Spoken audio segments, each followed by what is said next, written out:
Dario Gomez asks, how do you make a vocal sound modern and present without it sounding like it's piercing by simply boosting the mid-high frequencies? So I don't know if he's asking if you simply boost the mid-high frequencies or if that's the only thing he's allowing himself to do.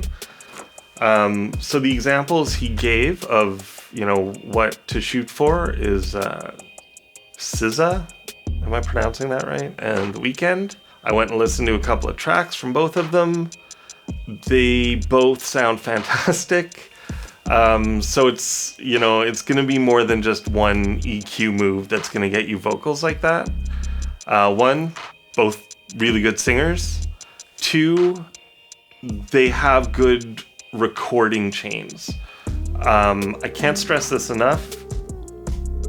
If your source sound isn't optimal, if it's not very good, if it's got a lot of problems in it, you're only going to be fighting those problems down the road.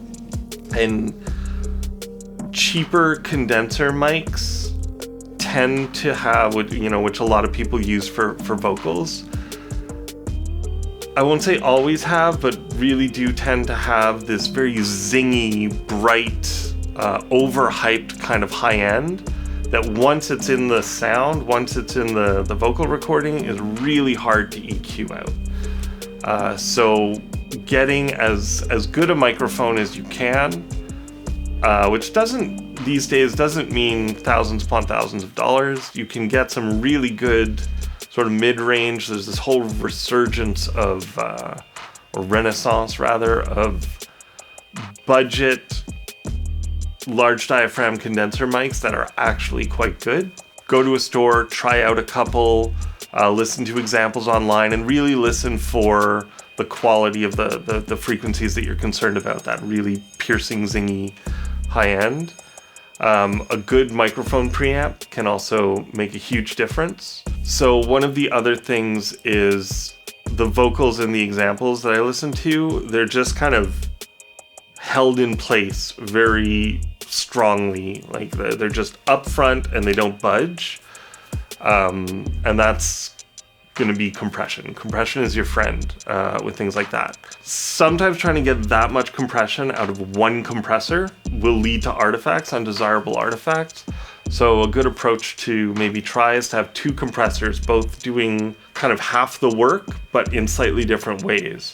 So a very common sort of trick is to use an LA2A style compressor into an 1176 style compressor. So the LA2A is like a kind of a slower attack, slower release, gently rides the vocals and just kind of evens them out, balances them out. And then the 1176 a little bit faster, a little bit more aggressive. Tone-wise, it kind of pulls the vocal forward, which is another thing I sort of hear in these examples. So if you've got plugins that model LA2A or 1176, preferably both, you could try chaining them together. If not, you could use a generic, digital compressor and set one of them for a longer attack, so maybe 30, 40 milliseconds, bit of a longer release, 500, 600 milliseconds, and a lower ratio, so like 2-to-1, even 3-to-1 maybe, and kind of get into the sound. So you're getting gain reduction constantly, and it's just sort of evening out the vocals, and then hit it with a harder one. So faster attack, like 1 millisecond, fast release, 100 milliseconds is my go-to. Higher ratio, and if it's got a knee, do a fairly hard knee. So like 4-to-1 for the ratio, something like that. And just kind of act almost like a limiter where it's just holding the sound there, and the vocal is just kind of sitting like a brick, but in a good way. And then as far as EQ goes, you specifically ask about those high mid frequencies. I find that if I want to bring out those high mid frequencies, like something has to give. If I want to bring those out, so around like 5K, 6K, maybe even up to 8K, I can't have high end in there.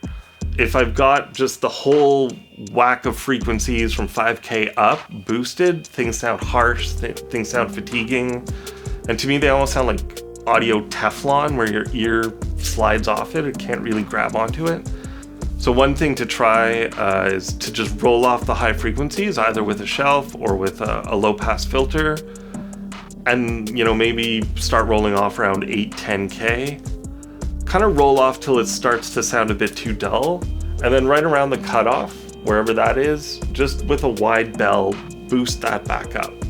So you'll get that sense of presence, but without all this kind of hashy high end that can come from just indiscriminately boosting the highs.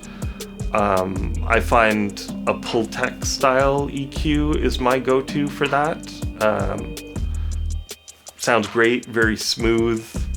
You get this kind of nice open clarity and articulation, but without any kind of aggressiveness.